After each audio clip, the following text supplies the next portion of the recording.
திருச்சிற்றம்பலம். அருட்பெரும் ஜோதி அருட்பெரும் ஜோதி தனிப்பெருங் கருணை அருட்பெரும் ஜோதி. தஞ்சை பெரிய கோயில் கட்டி முடிக்கப்பட்டு குடமுழுக்கு கும்பாபிஷேகத்துக்கு நாளும் குறிக்கப்பட்டு விட்ட நேரம் அது.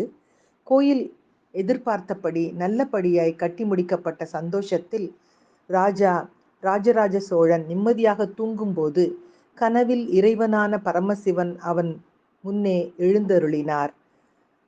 ராஜா ராஜா என்று அழைக்க, ராஜராஜ சோழன், இறைவா, என் பாக்கியம் என்னவென்று சொல்வது? தாங்கள் எனக்கு காட்சி தந்தது நான் செய்த பாக்கியம். தங்களுக்கு நான் கட்டிய கோயில் எப்படி இருக்கிறது? இந்த ஊரிலே எல்லோரும்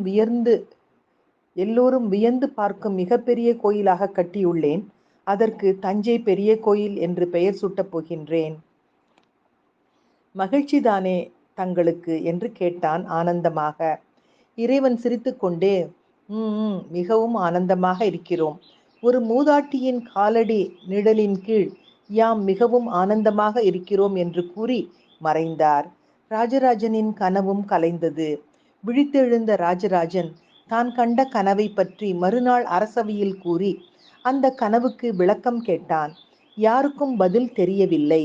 பின் நேராக கட்டி முடிக்கப்பட்ட தஞ்சை பெரிய கோயிலுக்கு சென்றான். கோயில் சிற்பியிடம் தான் கண்ட கனவை கூறி விளக்கம் கேட்டான். சிற்பி தயங்கியவாறே, அரசே, கடந்த 3 மாதங்களாக மோர் விற்கும் வயதான ஒரு ஏழை மூதாட்டி தினமும் மதிய வேளையில் இங்கு வருவார்.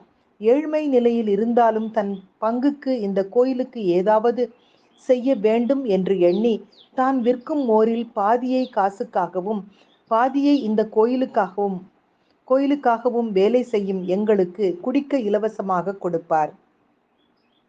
நாங்கள் காசு கொடுத்தாலும் வாங்க மறுத்து விடுவார். ஏதோ இந்த ஏழை கிழவியால் இந்த கோயிலுக்கு செய்ய முடிந்த தொண்டு என்று கூறி காசு வாங்க மறுத்திடுவார். இப்படி இருக்கும்போது போன வாரத்தில் ஒரு நாள் ஆலய சிற்பங்களின் எல்லா வேலையும் முடித்த எங்களுக்கு இறைவனின் கருவறையின் மேலிருக்கும் கல்லை மட்டும் சரி செய்யவே முடியவில்லை. நாங்களும் அதன் அளவை எவ்வளவோ முயற்சி செய்து அளவெடுத்து வைத்தாலும் ஒரு கல் அளவு அதிகமாக இருந்தது அல்லது குறைவாக இருந்தது.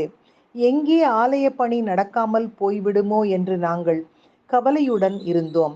அப்பொழுது இந்த மோர் விற்கும் மூதாட்டி வந்து மோர் கொடுத்து கொண்டே, ஏன் கவலையாய் இருக்கிறீர்கள் என்று கேட்டார்கள். நாங்களும் கல் சரியாகாத விஷயத்தை சொன்னோம். அதற்கு அவர்கள், என் வீட்டு வாசற்படியில் பெரிய கல் ஒன்று உள்ளது. நான் அதைத்தான் என் வீட்டுக்கு வாசற்படி போல் வைத்துள்ளேன். அதை வேண்டுமானால் எடுத்து பொருத்தி பாருங்கள் என்றார். நாங்களும் நம்பிக்கை இல்லாமல் அந்த மூதாட்டி சொன்ன கல்லை எடுத்து வந்து பொருத்தினோம். என்ன ஆச்சரியம்! கருவறையின் மேற்கூரைக்கு அளவெடுத்து வைத்தது போல் மிகச் சரியாக இருந்தது. அதைத்தான் இறைவன் தாங்களுக்கு உணர்த்தி இருப்பார் என்று அடியேன் நினைக்கின்றேன் என்றான் சிற்பி. இதை கேட்டதும் ராஜராஜனுக்கு எல்லாம் புரிந்தது. எவ்வளவு பொருள் செலவு செய்து கோயில் கட்டினாலும் இறைவன் நேசிப்பது அன்பான ஒரு ஏழையின் பக்தியைத்தான். ஆரவாரமாக பொருள் செலவு செய்து நான் கோயிலை கட்டினாலும் அமைதியாக ஏழ்மை நிலையிலும் அந்த மூதாட்டி விற்க இருந்த மோரை கோயில் திருப்பணி செய்வோருக்கு அர்ப்பணித்தாரே என்று கண்ணீர் மல்கி பின் சுதாரித்து தன் அமைச்சரை அழைத்து, அமைச்சரை, கும்பாபிஷேகம் நடக்கும் நன்னாளில் அந்த மூதாட்டியை அரண்மனைக்கு அழைத்து வாருங்கள். நான் வெண்குடை ஏந்தி அந்த அம்மையாரை வைத்து கும்பாபிஷேகம் நடத்த ஏற்பாடு செய்யுங்கள். இந்த கோயில் கட்டியது அந்த அம்மையார்தான், நான் அல்ல. இதற்கு இறைவனே சாட்சி என்றான். இந்த அருமையான தஞ்சை பெரிய கோயில் குறித்த பதிவினை இன்றைய சிந்தனையாக்கி மகிழ்வது அழகம்மை சுவாமிநாதன். Happy morning.